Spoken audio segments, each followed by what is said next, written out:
Waalaikumsalam. Alhamdulillahirabbil alamin fatiris samawati wal ardi ja'alil malaikata rusulan uli ajnihatin mathna wa thulatha wa ruba' yazidu fil khalqi ma yasha' innallaha 'ala kulli syai'in qadir.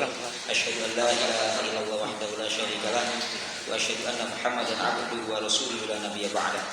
Allahumma shalli 'ala Muhammad wa 'ala ali Muhammad kama shallaita 'ala Ibrahim wa 'ala ali Ibrahim wa barik 'ala Muhammad wa 'ala ali Muhammad kama barakta 'ala Ibrahim wa 'ala ali Ibrahim fil 'alamin innaka Hamidum Majid. Amma ba'du.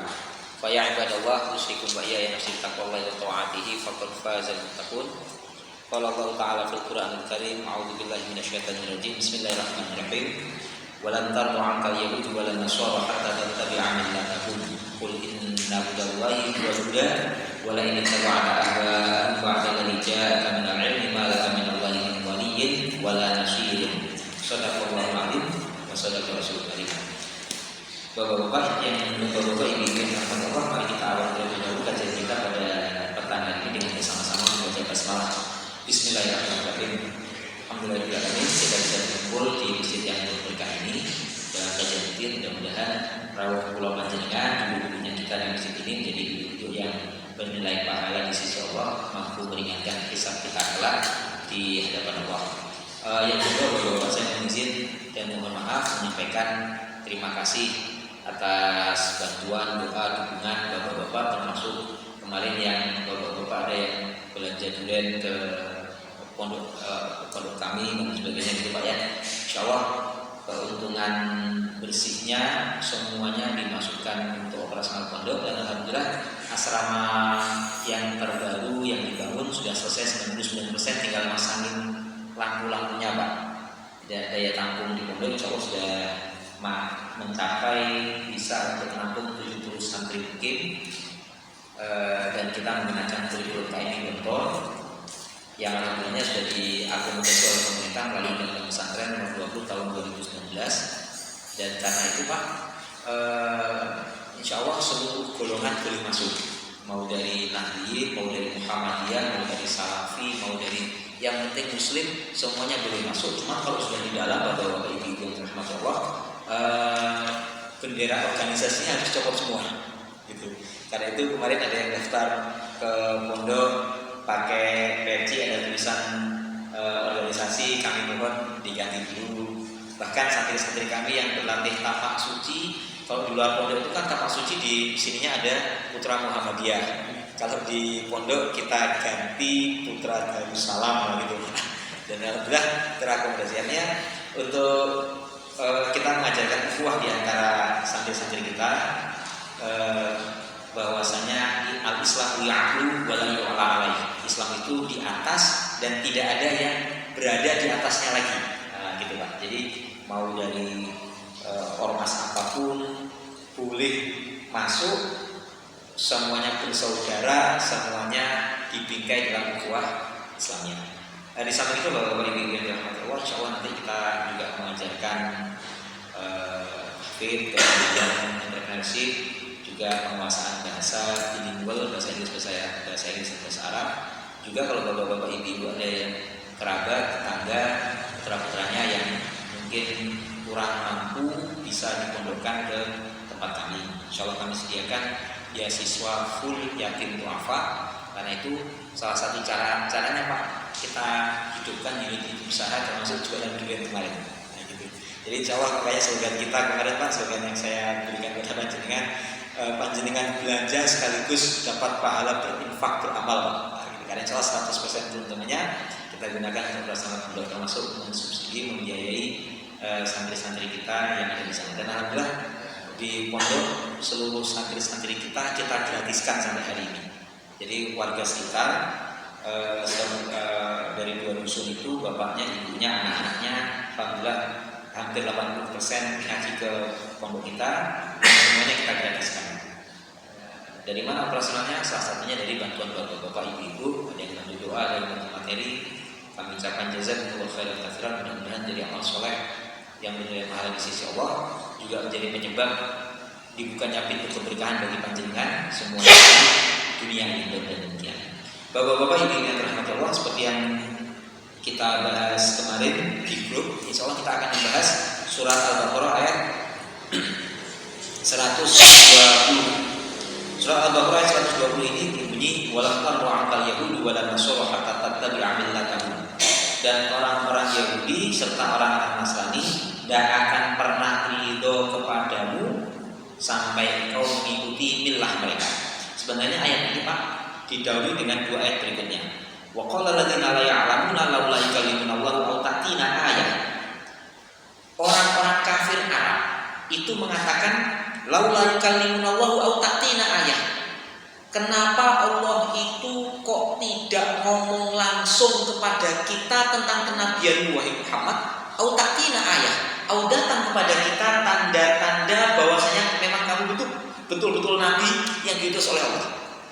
Nah, ini ucapan orang-orang kafir Arab. Dan ini ucapan kayak gini itu muncul karena kesombongan. Ini kan sombong banget gitu. Kalau umpamanya saya menyapa bapak-bapak yang ada di sini, menyapa Pak Junaidi, ini kan perkara yang biasa karena kita yang ada di sini semuanya setara, yaitu sama-sama manusia Pak. Tapi kalau kemudian mengharapkan kenapa kok Allah nggak ngomong langsung pada kita? Emang ente siapa gitu? Kamu kalau benar Nabi, kenapa kok Allah nggak beritahu langsung pada saya? Loh, memang kemudian yang ngomong kayak gini siapa Pak? Gitu. Kan seolah-olah menyetarakan derajatnya makhluk sama dengan derajatnya Al-Khaliq kan gitu. Seolah-olah disetarakan. Nah, karena ini bentuk kesombongan yang kemudian berbuahkan kekafiran. Dari mana kesombongan itu? Dari keingkaran untuk mengakui bahwasanya kenabian dan risalah Rasulullah Muhammad SAW itu adalah benar. Allah kemudian menjawab kesombongan ini sebagai hiburan pada Rasulullah. Kadzalika qala alladziina min qablihim mithla qaulihim. Orang-orang sebelum kafir Arab ini itu juga ngomong seperti perkataan orang kafir Arab ini kok. Siapa yang dimaksudkan dengan firman Allah Subhanahu wa taala? Orang-orang sebelum orang-orang kafir Arab ini yang dimaksudkan adalah orang-orang dari golongan Ahlul Kitab Yahudi dan Nasrani. Orang-orang Yahudi, orang-orang Ahlul Kitab, orang-orang Yahudi dan Nasrani itu pun walaupun sudah betul-betul nyata ciri-cirinya Rasulullah Muhammad Sallallahu Alaihi Wasallam disebutkan kepada mereka dan mereka mengenali betul ini adalah Rasulullah, mereka tetap mengingkarinya. Salah satu seorang mantan pendeta Yahudi Abdullah bin Salam itu ketika ditanya persaksian beliau terhadap Rasulullah, Abdullah bin Salam ini kemudian masuk Islam. Abdullah bin Salam ini malah kemudian mempersaksikan begini, wahai Rasulullah, sesungguhnya kami mengetahui ciri-ciri kenabianmu itu dengan sangat yakin, bahkan lebih yakin daripada meyakini anak-anak kami sendiri. Kalau engkau wahai Rasulullah itu sudah termaktub dalam kitab suci kami, ciri-cirinya Rasulullah bahkan sampai namanya itu dimaktubkan dalam kitab-kitab suci ahli kitab itu orang-orang Yahudi dan Nasrani. Tetapi kalau anak-anak kami wahai Rasulullah, kami tidak tahu karena tidak ada persaksian dalam Alkitab apakah mereka ini istri-istri kami ini berhubungan hanya dengan suaminya atau dengan orang lain. Karena tidak ada persaksian dalam Alkitab gitu. Sedangkan kalau kemudian Rasulullah itu dipersaksikan dalam kitab-kitab suci orang-orang ahli kitab. Nah, karena itu kemudian Allah Subhanahu wa taala meneruskan firman-Nya, tasyabahat qulubuhum, hati mereka itu serupa. Orang-orang kafir Arab, orang-orang Nasrani Yahudi itu serupa dalam kekafiran mereka mengingkari kenabian Rasulullah Muhammad SAW. Lalu kemudian Allah menegaskan lagi, qad bayyannal ayati liqaumin yuqinun. Sungguh telah kami jelaskan tanda-tanda kebesaran kami, termasuk tanda-tanda kenabian itu, dan itu hanya berlaku bagi orang-orang yang yakin. Orang-orang Nasrani, orang-orang Yahudi, orang-orang kafir tidak yakin Pak. Dan itu Pak peringatan bagi kita semua juga. Seringkali tanda-tanda kebesaran Allah itu Pak, itu lewat di depan kita begitu saja, gara-gara kadang-kadang ada dua sebabnya. Yang pertama gara-gara terlalu biasa, yang kedua gara-gara tidak yakin, gitu Pak.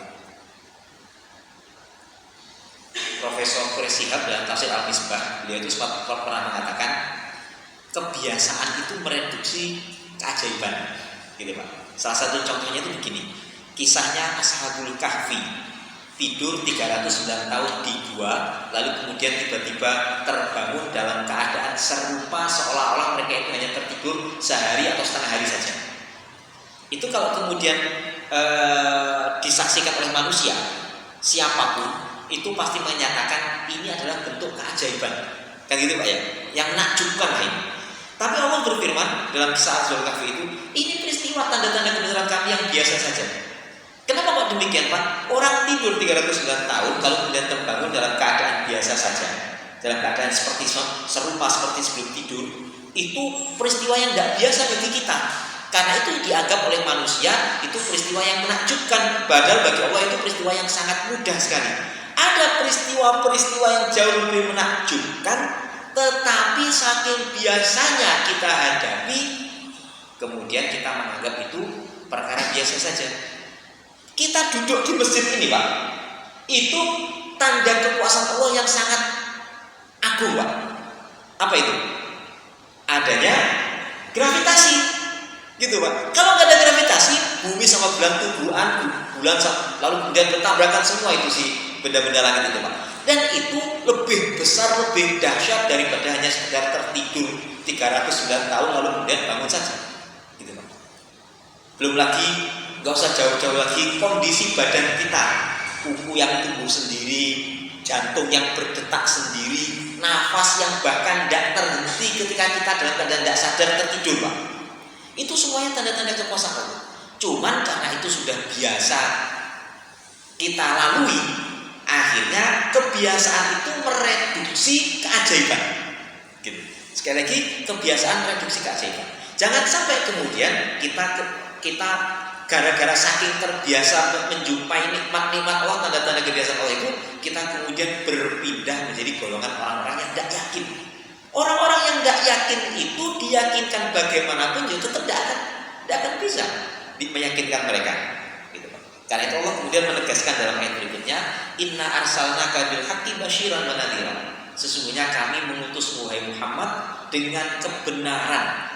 Engkau ini benar-benar nabi, engkau ini benar-benar rasul, basyiran wa nadhiran, membawa kabar gembira dan membawa peringatan.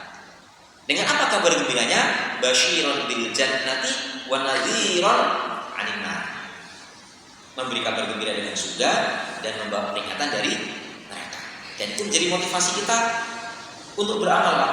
Bedanya orang yang yakin dengan kehidupan setelah kematian, itu kehidupan setelah kematian itu, keyakinan terhadap seperti itu menjadi motivasi untuk beramal soleh, sekaligus menjadi rem untuk beramal toleh, beramal yang nggak baik, gitu. Kita berinfak, bangun masjid, bangun pesantren, memberi makan kepada musafir. Besok kan Selasa itu kan banyak tamu-tamu musafir Pak ya, dari saudara kita Nahdien Pak. Itu kalau ada yang mau jamu makanan dan sebagainya, mudah-mudahan menjadi amal soleh yang bernilai pahala di sisi Allah Subhanahu Wa Taala. Kita sambut tamu-tamu itu dengan sambutan yang paling baik Pak, saudara-saudara kita Pak. Gitu. Kita jamu dengan baik. Jadi kalau pokoknya ada yang mau nyari di masjid ini kayaknya juga boleh. Ustaz Aziz, insya boleh juga kan gitu. Saya kemarin di Al-Milan si khutbah itu di sana juga disediakan kopi, gula, air 24 jam karena mungkin karena tempatnya juga termasuk dekat banget sama gor itu Pak. Tetapi kita berlomba-lomba dalam kebaikan menjamu saudara-saudara kita. Kenapa kok kita berlomba-lomba begitu? Karena ada motivasi Pak. Oh itu ngamal soleh, kita mendapatkan balasan yang baik setelah kita meninggal dunia. Kenapa kok kemudian kita terhenti dari tercegah dari amal-amal yang tidak baik, amal-amal soleh? Karena ada motivasi remnya. Aku minta ke apik ya walaupun rokok kan gitu. Bapak-bapak ibu yang dirahmati Allah, karena itu kemudian Allah meneruskan firman-Nya, "Walan tardu 'ankal yahud wala nasara hatta tattabi'a millatakum." Wahai Muhammad, ini khitabnya kepada Rasulullah Muhammad SAW, tapi berlaku kepada seluruh umatnya. Wahai Muhammad, tidak akan sekali-kali orang-orang Yahudi dan orang-orang Nasrani itu ridho, senang kepadamu, hatta tattabi'a millatahum. Dalam tafsir itu disebutkan ihtirabul ayat, mereka tanya ayat-ayat kepada Rasulullah itu semuanya bukan untuk menyebabkan mereka itu senang kepada kebenaran, Tapi orang-orang ini membantah karena tujuannya cuma satu, agar Rasulullah itu ikut kepada milahnya mereka. Bapak-bapak, ibu-ibu yang dirahmati Allah, karena itu dalam tafsir Qurtubi itu disebutkan, sampai kamu memenuhi permintaan menjawab seluruh pertanyaan mereka, orang-orang Yahudi dan Nasrani, mereka pun tetap tidak akan ridho kepada dirimu. Karena tujuan mereka adalah agar kau ini meninggalkan seruanmu kepada dakwah agama Islam, kepada agama Tauhid, lalu kemudian mengikuti milah mereka. Yang jadi pertanyaan adalah, Allah itu secara spesifik menggunakan kalimat milah. Padahal di dalam surat Al-Kafirun dan banyak ayat-ayat yang lain, Allah itu menggunakan kalimat din. Lakum dinukum waliyadin. Milah dan din itu diterjemahkan oleh terjemahan kita dengan satu terjemahan, yaitu agama. Lakum dinukum waliyadin artinya bagimu agamamu, bagiku agamamu. Walam taru akal Yahudi walam nasara hatta tattabi'a millatahum, sampai engkau ikut pada milah mereka, diterjemahkan sampai engkau ikut kepada agama mereka. Nah, bapak-bapak, ibu-ibu yang dirahmati Allah, yang menarik adalah dalam perkara-perkara orang-orang kafir Yahudi dan Nasrani, Allah itu menggunakan kalimat milah. Gitu. Kenapa kok kemudian Allah menggunakan kalimat milah? Kecuali milahnya Ibrahim, milata Ibrahim Hanifah. Nabi Ibrahim itu agamanya juga disebut dengan kalimat milah dalam Al-Quran, tapi ada keterangannya yaitu Hanifah, yang lurus. Ada pengecualian di situ. Tapi kalau kemudian orang-orang kafir, orang-orang Yahudi dan Nasrani, itu nggak ada pengecualian keterangan khususnya, Pak. Karena itu Rasulullah kemudian bersabda, al-kufru millatun wahidatun. Kekafiran itu satu milah, satu agama. Nah, bapak-bapak, ibu-ibu yang dirahmati Allah, ternyata dari sisi bahasa, millatun itu bisa juga diterjemahkan torikun atau torikotun, jalan. Karena itu bapak-bapak, ibu-ibu yang dirahmati Allah, banyak yang kemudian berpendapat bahwasanya tujuan utama mengikuti milah kepada orang-orang Yahudi dan orang-orang Nasrani tadi itu, salah satu tujuan utamanya itu bukan kemudian kita ini pindah agama, Pak. Itu tujuan akhir lah kira-kira. Tapi yang paling utama, kita ini jauh dari ajaran-ajaran agama kita.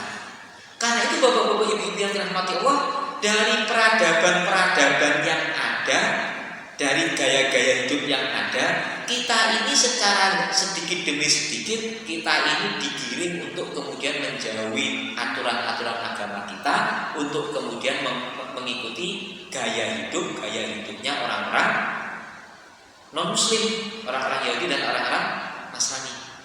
Dan itu mulai banyak sekali indikator-indikatornya, Pak. Pergaulan laki-laki dan perempuan sekarang ini kan dirasa sangat biasa sekali pergaulan campur baur antara laki-laki dan perempuan. Apa yang kemudian terjadi? Yang terjadi adalah bom waktu dispensasi nikah. Muncul di berita-berita nih, Pak.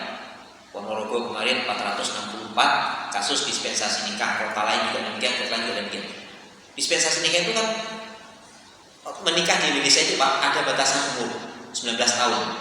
Kalau kurang dari 19 tahun harus minta izin dispensasi nikah ke pengadilan agama. Gitu. Nah, ternyata kalau ada yang minta izin dispensasi nikah ini berarti umurnya kurang dari 19 tahun. Ternyata kasus minta dispensasi nikah ini didominasi oleh kasus hamil duluan sebelum nikah. Gitu, Pak. Anak-anak usia 19 tahun itu kan anak-anak usia pelajar-pelajar saja itu, Pak. Gitu. Dari mana kemudian itu terjadi? Karena mereka menganggap bahwasanya pergaulan laki-laki perempuan itu semata-mata ya biasa-biasa saja. Kalau itu sudah terjadi, maka rusak peradaban itu. Itu satu contoh saja. Contoh yang lain, dan itu seringkali dirasa perkara-perkara remeh, Pak. Gitu. Kalau banyak ditanyakan kepada kita, kadang-kadang kita malah kebanyakan dari kita bisa jadi tidak mengetahuinya, Pak. Walimatul urus itu dalam ajaran kita, siapa yang menyelenggarakan, Pak? Mempelai laki-laki. Perintahnya Rasulullah jelas kepada Abdurrahman bin Auf, aulim walau bisyatin. Berilah apa itu? Adakan walimah walaupun hanya sekedar menyembelih seekor domba. Ada pelajaran laki-laki bertanggung jawab, laki-laki memberi nafkah, karena itu dia yang mengadakan walimah. Bapak-bapak, ibu-ibu yang dirahmati Allah, dalam tradisi kita biasanya mengadakan walimah siapa Pak? Wali perempuannya. Makanya bersyukur sekali menjadi pengantin-pengantin laki-laki di Indonesia ini Pak. Harus banyak bersyukur Pak. Bisa jadi kita dulu juga ketika menikah yang menyelenggarakan walimah bukan kita. Yang menyelenggarakan walimah adalah bapak mertua kita. Gitu Pak ya? Nggak usah jawab Pak. Kalau memang benar diambil dalam hati saja Pak. Yang kemudian saya tekankan dalam perkara seperti ini, kadang-kadang kita nggak tahu Pak. Kalau kita sudah tahu seperti ini, maka kita wajib mensyukurinya dengan cara memperlakukan keluarga kita dengan cara yang baik. Karena kalau nggak gitu Pak, ini akan melemahkan laki-laki sehingga kemudian mereka tidak mampu untuk menjadi pemimpin, tidak mampu jadi imam dalam keluarga mereka. Ada lagi tradisi-tradisi dalam perkawin pernikahan kita ini yang kemudian dirasa menjadi suatu kebiasaan padahal itu tidak diajarkan dalam agama kita. Ketika ada walimah-walimah sekarang ini semakin banyak akan kita jumpai acara yang menggunakan pola standing party. Padahal menggunakan cara standing party itu nggak sesuai dengan ajaran agama kita Pak. Gitu. Kalau di dalam ajaran agama kita diajarkan untuk makan minum sambil duduk. Gitu lah ya sobat ahadukum qa'iman dan banyak sekali gitu. Dan dari sisi medis pun itu banyak sekali manfaat-manfaat makan dan minum itu sambil duduk Pak. Banyak sekali. Cuma kemudian sekarang ini kalau nggak standing party rasanya nggak ngetren. Gitu. Wah, kampungan ini nggak standing party banget kita rasanya. Nah bapak-bapak ibu-ibu yang dirahmati Allah, contoh yang lain banyak sekali. Mau ke toilet, mau di bandara, terminal, rest area dan sebagainya, bapak-bapak kalau ke urinoir, kebanyakan urinornya juga berdiri. Padahal Rasulullah mengajarkan buang air kecil itu dengan jongkok. Secara medis itu sudah terbukti Pak. Jongkok itu menekan kandung kemih sehingga mengeluarkan air kencingnya itu lebih tuntas. Kalau air kencingnya itu dikeluarkan lebih tuntas, memperkecil resiko kena kanker prostat. Secara kecil sudah dijelaskan kayak gitu Pak. Tapi rasanya kok buang air kecil lah laki-laki kok sambil duduk sambil jongkok, wah keren. Wah, apalagi biasanya di urinoir itu sudah berdiri lalu bersebelahan lagi. Konsep menutup auratnya bisa nggak kena juga tuh Pak. Nah, bapak-bapak ibu-ibu yang dirahmati Allah, kalau kemudian kita menganggap ini biasa-biasa saja, maka statement firman Allah dalam Al-Baqarah 120 tadi itu menemui kenyataannya, gitu Pak. Walan taru antal yahudi walan nasara hatta tattabi'a millatahum. Karena itu Rasulullah itu pernah bersabda dalam sebuah hadis yang diriwayatkan Imam Ahmad dan Imam Abu Daud, yushikul umam an tada'a 'alaikum kama tada'a al-akalatu ila qas'atiha. Hampir-hampir tiba masanya umat-umat yang lain itu akan mengerumuni kalian seperti orang-orang yang kelaparan itu mengerumuni dan saling memanggil orang-orang untuk makan dari nampan. Ada yang tanya, akilatun minna ya Rasulullah, apakah itu gara-gara kita dikeroyok kayak gitu, gara-gara kita ini jumlahnya sedikit ya Rasulullah? Rasul jawab, enggak, kalian banyak gitu, bal antum katsir, kalian banyak. Tapi kalian ketika itu gusaun ka gusa'il sayl. Kalian ketika itu seperti buih yang terombang-ambing di lautan. Bapak-bapak ini yang dirahmati Allah, Rasul menjelaskan betul penyebabnya kondisi seperti ini. Karena kalian dihinggapi penyakit wahan yang akhirnya Allah itu mencabut haibah kalian. Haibah itu mahabah, itu asal kata dari kata-kata hebat. Hebat itu kan berarti kehebatan, keagungan itu. Jadi rasa kehebatan kita itu Pak dicabut dari dada musuh-musuh kita, lalu diganti rasa takut dimasukkan ke dada kita Pak. Sebabnya adalah penyakit wahan, hubbud dunya wa karahiyatul maut, terlalu cinta dunia dan terlalu takut pada kematian. Bapak-bapak ibu yang dirahmati Allah, dalam Al-Baqarah 120 ini Allah kemudian memberikan wanti-wanti, wala in taba'ta ahwa'ahum, wahai Muhammad, dan ini berlaku walaupun khitabnya kepada Rasulullah, tapi berlaku pada umatnya juga. Kalau engkau ikut-ikut hawa nafsu mereka, mim ba'di ma ja'aka minal ilmi, padahal kamu sudah tahu mana yang benar, kamu sudah punya ilmunya, malaka minallahi min waliyyin wala nasir, maka kamu tidak akan lagi mendapatkan dari Allah bagian untuk ditolong dan dimenangkan. Jadi Allah tidak akan menjadi pelindung kita, tidak akan jadi penolong kita kalau kemudian kita ikut-ikutan pada mereka. Nah, bapak-bapak ini yang dirahmati Allah, hari-hari ini kan lagi tren. Ada orang yang begitu jahatnya, punya agenda setiap hari Jumat mau bakar Quran. Siapa namanya Pak? Rasmus Paludan, gitu Pak. Ini loh Pak, Quran ini Pak dibakar Pak setiap Jumat Pak, dan sudah terjadi beberapa kali dan dilindungi oleh polisi. Kejadian di mana? Di Swedia Pak, gitu. Yang menakjubkan adalah, ini karena saya ingin mengangkat tema ini, yang menakjubkan adalah kaum muslimin saking inferiornya hari ini Quran dibakar itu seolah-olah perkara biasa saja Pak. Awal-awal tahun 1900-an, sekitar 1960-an Pak, ditemukan naskah Laut Mati, Dead Sea Scroll. Naskah Laut Mati itu menceritakan gunungan-gunungan ini, menceritakan kisahnya Ashabul Kahfi. Ditemukan di mana Pak? Di Yordania. Masuk wilayah Yordania, berarti menjadi asetnya pemerintah Yordania. Tapi gara-gara yang dimuat itu adalah kisahnya Ashabul Kahfi, dan Ashabul Kahfi itu bukan saja cerita yang dimiliki oleh kaum muslimin, tapi juga dimiliki oleh kaum Yahudi dan juga kaum Nasrani. Maka komunitas Yahudi Nasrani itu menggugat pemerintah Yordania, nggak boleh dimiliki sama kamu. Gugatannya dimenangkan. Di mana sekarang Pak naskah Laut Mati itu? Di Israel. Bayangkan Pak, itu bukan kitab suci, tapi kemudian kecemburuan umat-umat itu terhadap apa yang dirasa sebagai milik mereka itu mengalahkan kecemburuan kita ketika Quran ini dibakar, gitu Pak. Ada kemudian fenomena yang juga tidak kalah menarik pada peristiwa Quran dibakar ini, yang bisa kemudian kita jadikan bahan introspeksi bagi kita.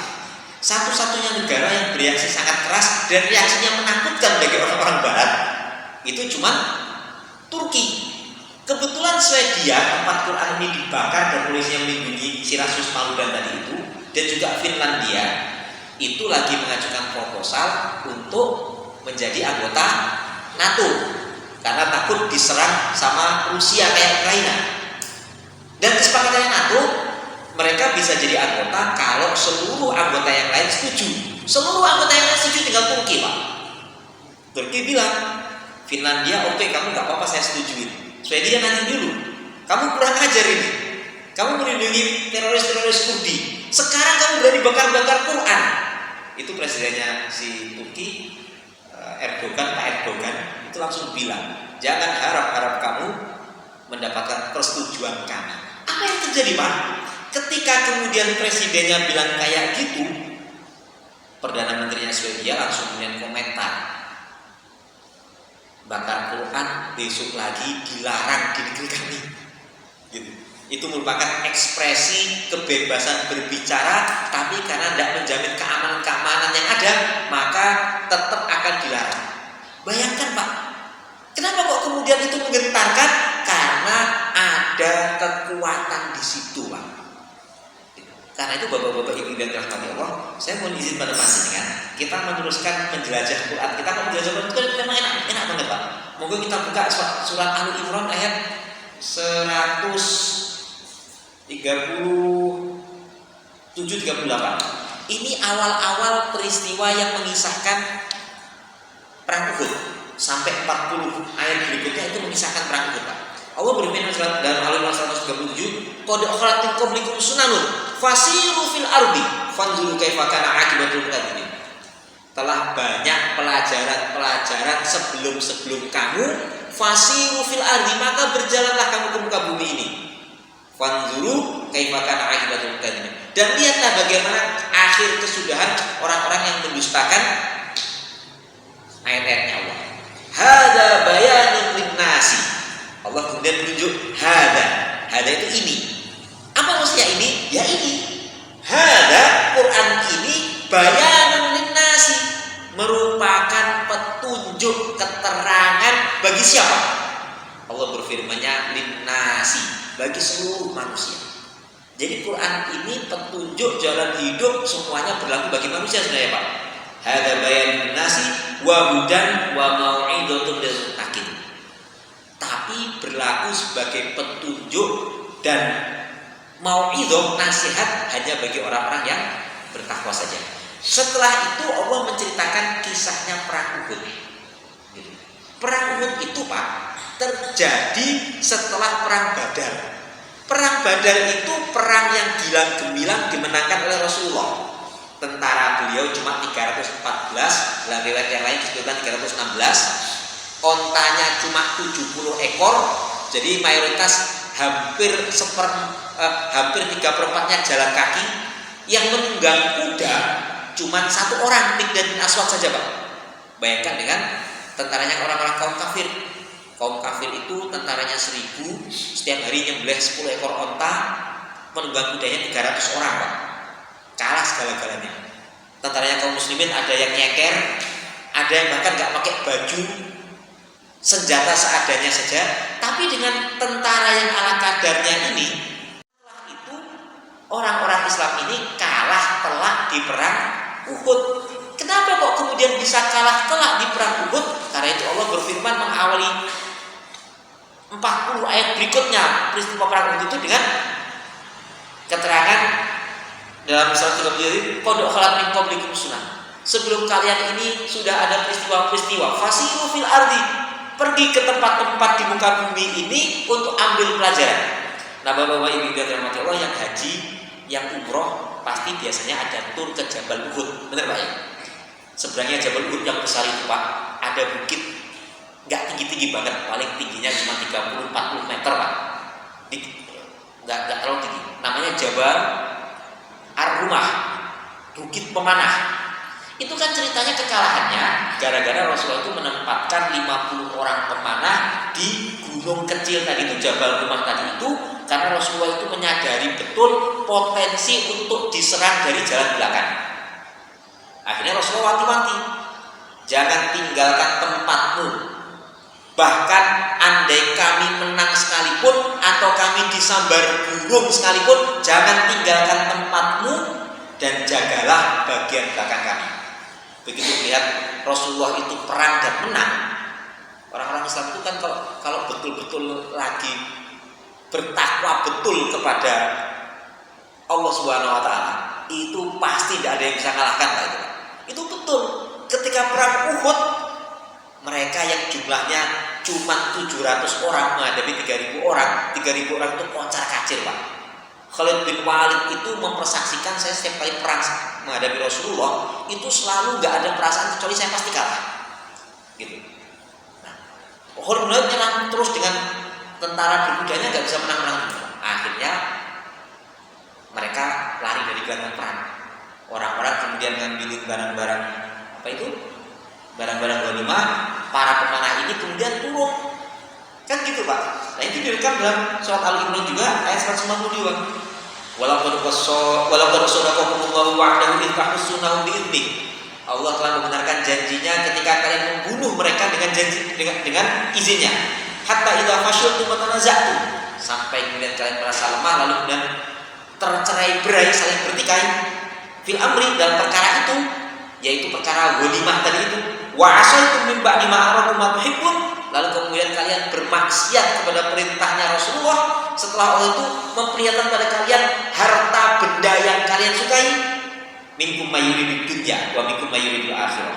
Di antara kalian ada yang senang kepada dunia, di antara kalian ada yang senang kepada akhirat. Nah ini Pak sebab utamanya Pak, gitu.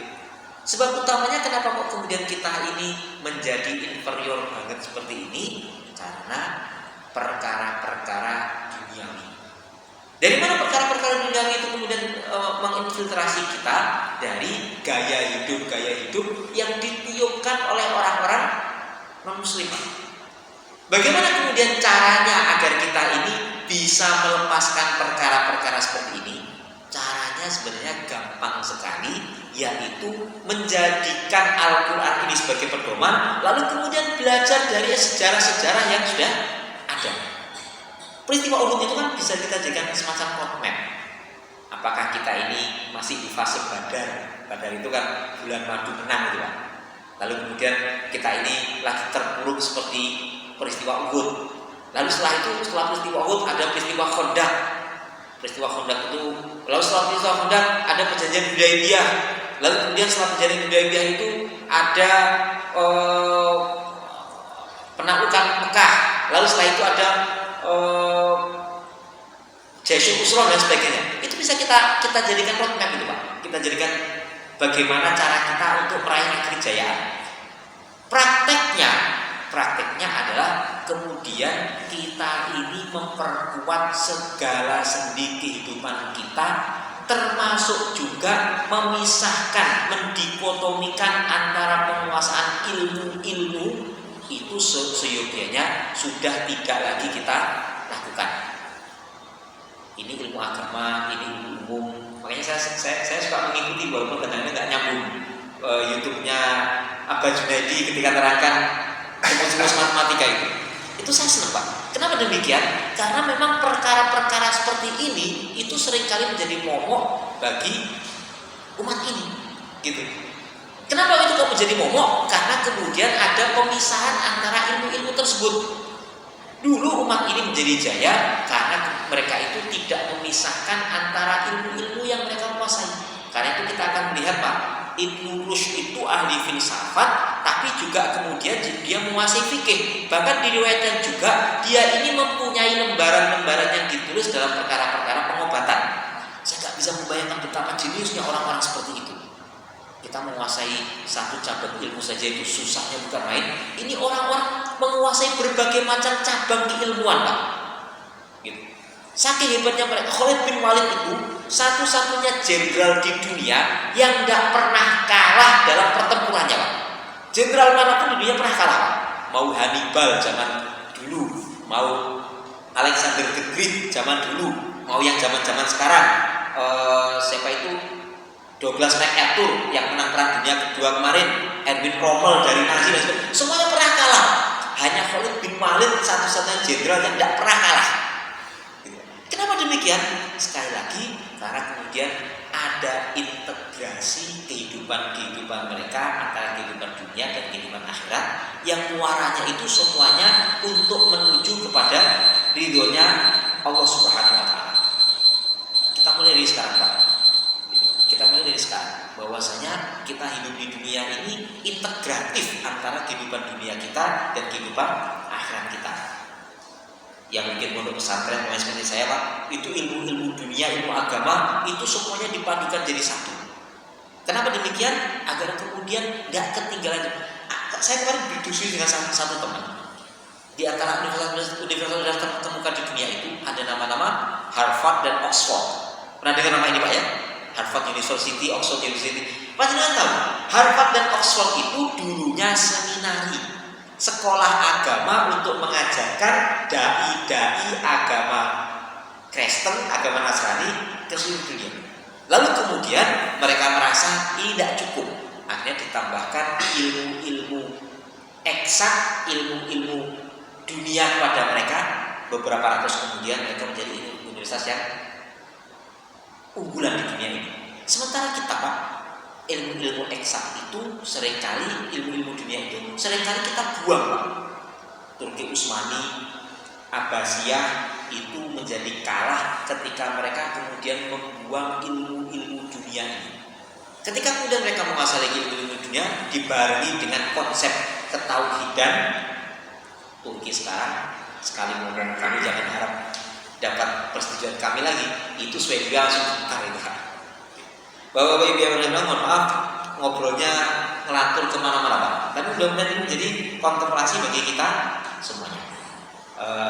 Barangkali ada yang mau menambahkan, ada yang mau menanyakan sesuatu, persilakan Pak. Isya jam 7 lebih 10. Apa ya? Lebih? 3 menit lagi. 3 menit lagi. Ya, masih ada waktu 3 menit lagi. Barangkali ada yang mau menambahkan, ada yang mau menanyakan sesuatu, kami persilakan Pak. Insyaallah demikian. Mohon maaf sekali lagi, jawabannya agak ngatur kemana-mana. Aku lupa lihat wa astaghfirullahaladzim wa lakum wa lisa'il muslimin wal muslimat fastaghfiru innahu huwal ghafurur rahim. Subhanakallahumma wa bihamdika asyhadu an la ilaha illa anta astaghfiruka wa atubu ilaik. Assalamualaikum warahmatullahi wabarakatuh.